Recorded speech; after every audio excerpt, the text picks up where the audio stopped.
संजय और अजय दो प्यारे भाई थे। बड़ा भाई संजय जो 10th में पढ़ता था और छोटा भाई अजय वो 5th क्लास में पढ़ता था। दोनों भाई खूब झगड़ते, लेकिन हमेशा की तरह दोनों एक हो जाते। लेकिन दोनों एक दूसरे की मदद भी करते। अजय बहुत शरारती था। संजय और घर वालों को खूब परेशान किया करता था। कभी किसी से खिलौने की जिद करता तो कभी किसी से कुल्फी खाने की जिद करता। सर्दियों के दिन थे। दोनों तेजी से स्कूल की तरफ बढ़ रहे थे। ओफो अजय, जरा जल्दी चलो, हम स्कूल के लिए लेट हो गए हैं। अगर तुम लेट हुए तो सर हमें पनिशमेंट देंगे। भैया 10 तक बैठक करने में कितना समय लगेगा, सह लेंगे थोड़ा।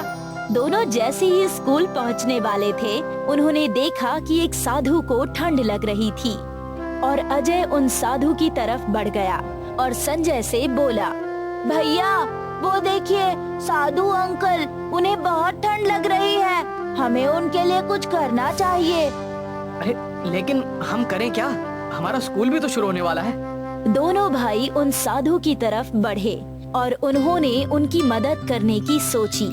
उन्होंने अपने बैग से एक शॉल निकालकर उन्हें दे दी। वो तो अच्छा हुआ कि मैंने शॉल ले ली थी। अजय तुम यहीं रुको, मैं पास से गर्म पानी और कुछ गर्म कपड़े लेकर आता हूँ। जी भैया, आप जल्दी वहाँ से लेकर आइए, मैं उन्हें शॉल उड़ा देता हूँ। अजय जाकर उन्हें शॉल उड़ा देता है और संजय स्कूल के वॉचमैन से गर्म कपड़े और गर्म पानी लेकर उन्हें देता है। आपको क्या हो गया था, आप इस अवस्था में कैसे आ गए? बेटा, इस पेड़ पर बैठकर मैं कई सालों से तपस्या कर रहा हूँ, लेकिन मैंने कभी नहीं सोचा था मेरी तपस्या का मुझे ये परिणाम मिलेगा। कैसा परिणाम? बेटा, जब मेरी तपस्या पूरी हो गई, मैंने एक वरदान मांगा था कि मैं जिस बर्फ को छू दूं, वो जादू से स्नोमैन बन जाए और लोगों की मदद करे। लेकिन ज्यादा ठंड की वजह से मैं स्नोमैन बना नहीं पाया और मेरी ये दशा हो गई। सारी बातें सुनकर दोनों उनसे विदा लेकर स्कूल चले जाते हैं और उनसे वादा करते हैं कि उनसे दोबारा जरूर मिलेंगे। लेकिन स्कूल में उनका पूरा ध्यान उन्हीं की बातों पर था। जैसे तैसे उन्होंने स्कूल का दिन गुजारा और घर जाते वक्त दोनों उन्हें देखने चले गए, लेकिन उन्हें वहाँ कुछ भी नहीं मिला, लेकिन एक छोटा सा स्नोमैन मिला।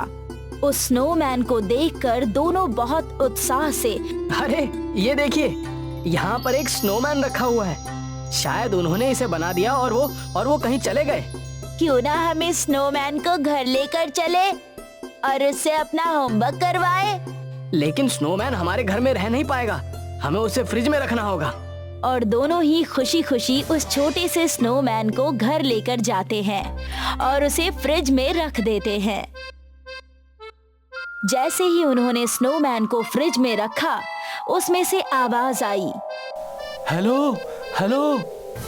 स्नोमैन की आवाज सुनते ही दोनों डर के मारे फ्रिज से दूर हो गए। अरे भागो यहाँ से, मम्मी! अरे अरे अरे, डरो मत बाबा, मैं तुम्हारा दोस्त हूँ। अरे रुको, ठहरो।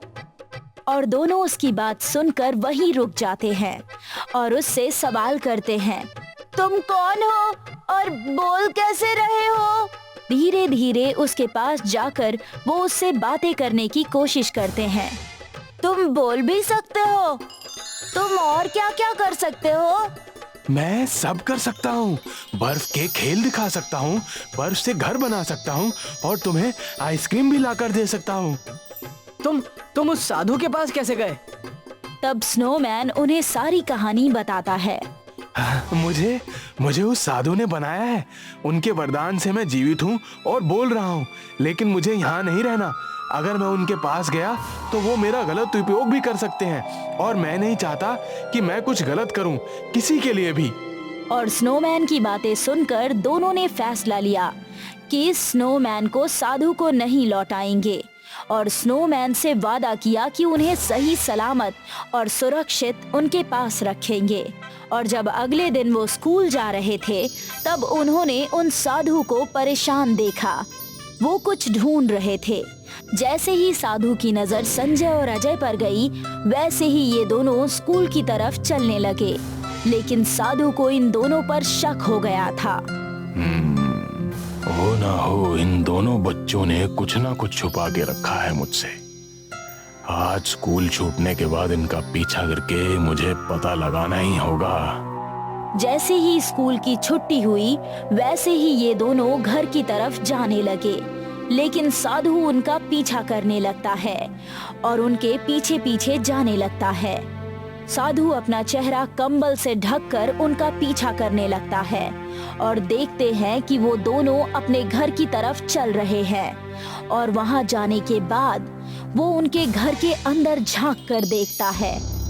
स्नोमैन, चलो आओ, मैं आज तुम्हें बाहर घुमा कर लाता हूँ। रुक जाओ, मुझे स्वेटर पहन लेने दो। नहीं अजय, साधु जी को हम पर शक हो गया है। अगर हम बाहर गए तो कहीं वो हमारे स्नोमैन को छीन ना ले।